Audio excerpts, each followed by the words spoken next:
Welcome everybody. Thank you all for joining us.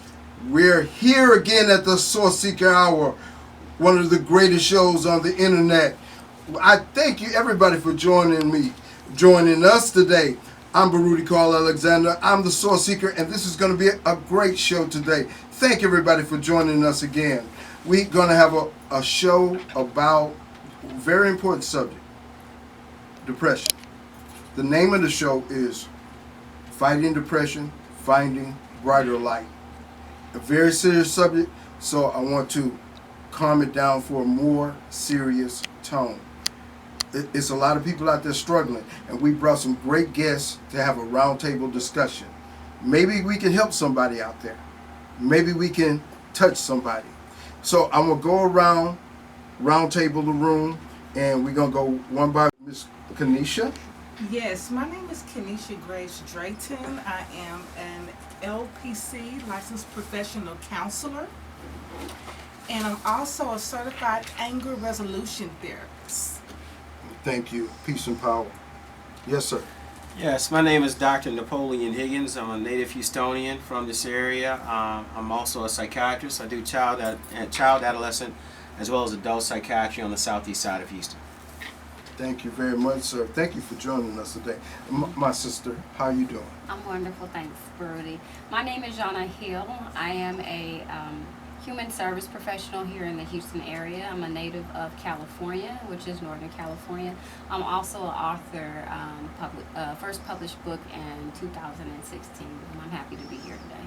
Thank you for joining us. Did you have to come a long way? No, I did not. Okay, all right. Yes, ma'am. Can you introduce yourself? Okay, my name is Demetri Norris, and I've been a registered nurse for 27 years. I'm from New Orleans, and I've worked in psychology 27 years, and I love it. Thank you all. You all see what kind of powerhouse guests we have for this subject. And last but not least, my brother to my right. My name is Vion McReynolds, also known as Dr. V. I have a PhD in psychology, community psychology, and I operate a program called Tour de Hood. And what they have sprung off from that is Third Ward Bikes and Third Ward Tours. Peace and power. Thank everybody for joining us on the Sourceseeker Hour here on Afro Vibes Radio, the #1 internet station in the world. This is such a blessing. This is such a great occasion for have all of these powerful minds on this serious subject. There's somebody out there right now who has real pain. I've been through real pain. As one who has constantly, since I've been conscious, fought against depression. Of course, I didn't know what the name of it was. Even back when I was like a young boy, being, playing with pencils and making up imaginary world, I would go through those things because I was different than most of the other kids around. So we're going to try to get into that subject. And there's many different results from depression. Many different results. It affects people differently. I want us to talk about that, how it can affect people, how you can recognize it, and what can be done. How can you help somebody that you know has it? So I would like to start with Ms. Kenesha. What do you say about that? Well, to recognize it, first you have to realize that the symptoms will typically last up to 2 weeks, consecutive 2 weeks, where you're struggling to get out of the bed in the mornings, where it's a struggle to do simple tasks of self-care, to just brush your teeth, bathe, comb your hair. Every move, your daily functioning is basically a struggle. You don't want to do the things that you used to do. You're ignoring phone calls from people that you would typically talk to.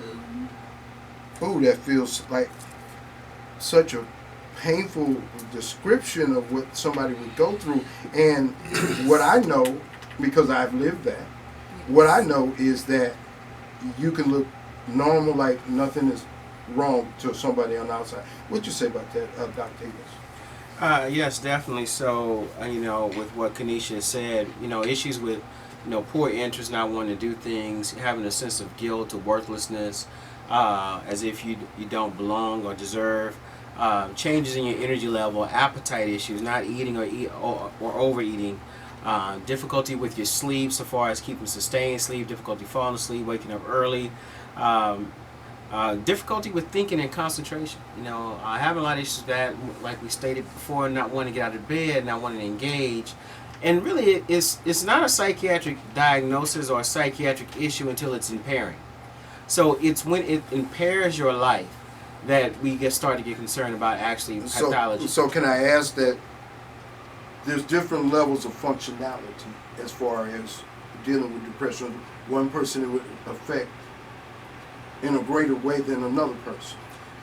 For myself, I'm able to function and go to work every day, but I go through long periods of it, but I still have to get up and go. So, but some people may not be able to get up and go. Yes, so it depends. Some people can be depressed and they can present themselves well, even though all of those things are going on. And then you have some others who become completely non-functional, where they're not able to get up and go to work. They lose their job. They're not taking care of their family. On a Saturday, the family is getting up and they're going to the mall, but that person does not want to go. They just stay there and lay in bed, and may lay there all the way until time to get up to go to work on Monday, and not have really engaged in the other parts and aspects of their lives. So it's really that when it comes down to it, the level of impairment really can really affect some more so than others. Understood. John Renee, what do you feel about this, sir? How do you feel about it? I also agree. There are a lot of people who deal with depression and deal with stress, and the fact of the matter is that a lot of people may not be able to sense that when they're out in public, but it's about knowing yourself and knowing yourself more than anybody else. And when you can't recognize your own self in the mirror, and you get to that point, then you know that you're dealing with maybe even chronic depression at that point. And they can't recognize themselves in the mirror. I mean, I kind of know what you're talking about, but go into that a little bit more. What you think? So I always have a fun time playing with the word normal, and a lot of people want to use the word normal, but what does normal mean in terms of the general public, right? Normal might mean something different to you, normal might mean something different to me, but if you're not functioning at your own normal level, like for example, the gentleman here was saying, getting up and going. If it's typical for you to get up and go to family outings and family functions, and all of a sudden you stop doing that, then that's abnormal, because normally that's something that you would do. Now, if you're someone in the family and your family is used to kind of going to family outings without you, because they're like, oh, okay, dad or mom, that she doesn't typically like to go bowling with us. It's typical. It's not normal for her to come anyway, even though it's a family outing. It's something that she doesn't like to do.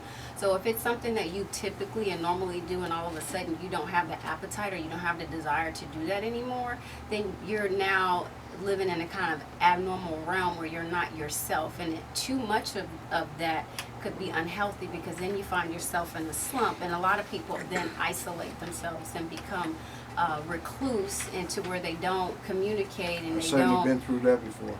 Yes, and I've certainly been through that before, and I think a lot of us have. I mean, at some point, when you get into your adult age, you've experienced some kind of stress, depression, trauma to some sort that has impacted your life. So yes.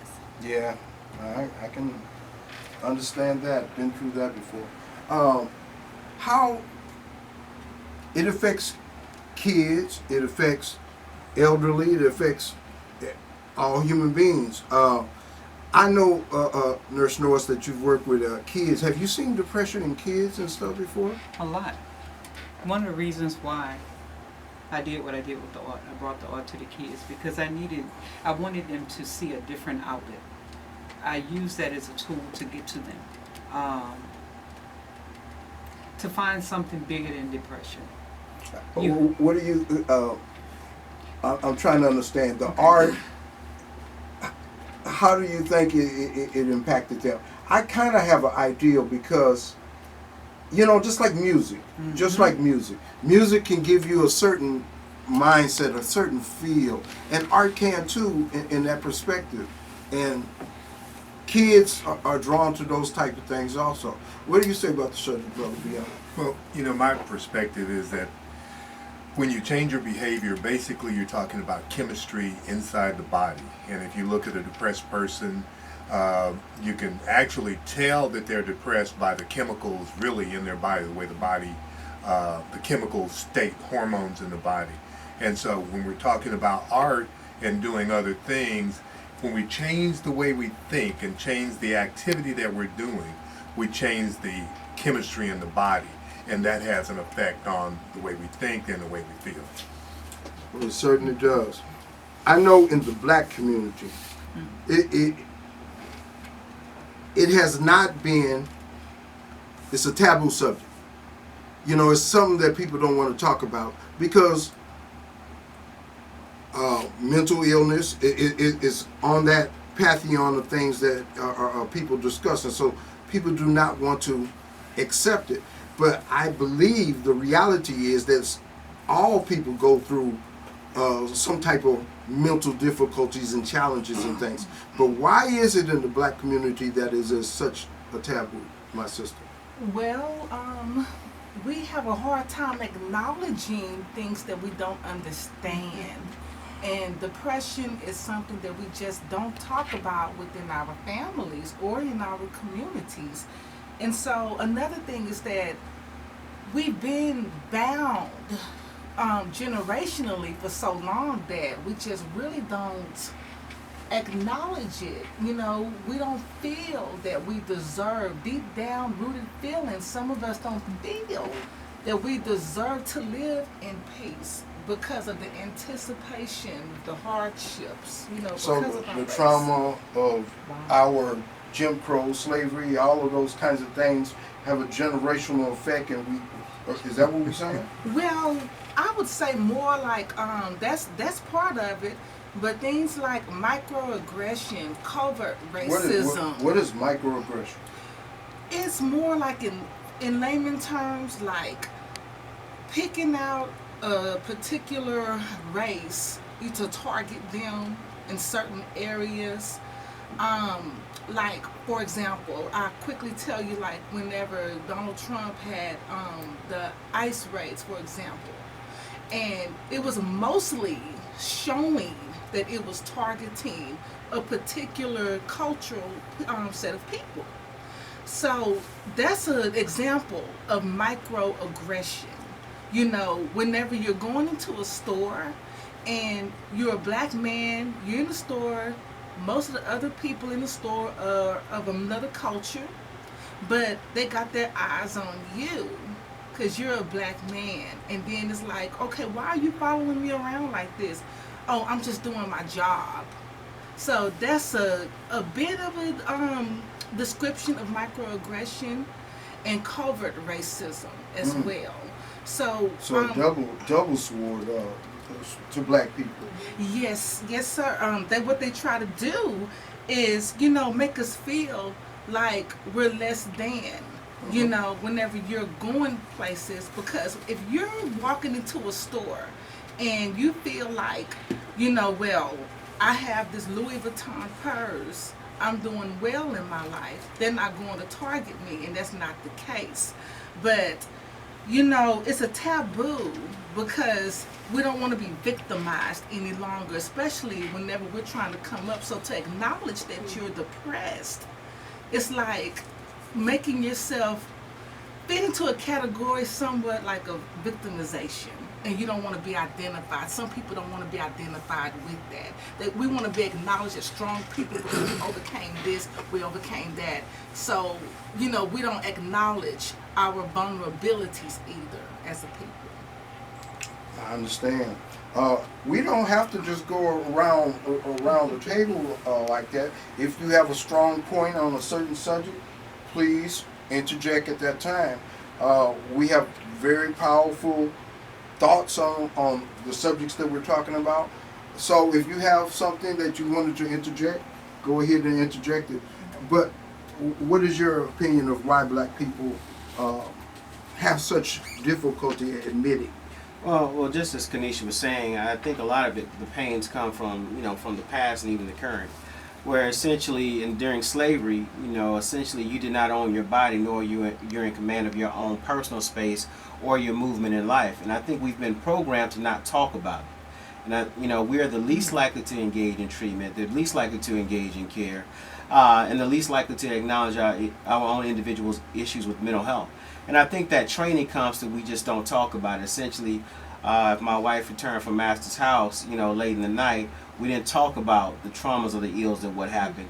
Not to mention, maybe I returned from Master's house late at night. We didn't talk about that either. So essentially, we've been trained to be in a situation, in a space where we don't talk about it, because then we have to expose ourselves to ridicule, how people will look at us. But also, we end up sometimes looking at it as if we're exposing ourselves to re-traumatization.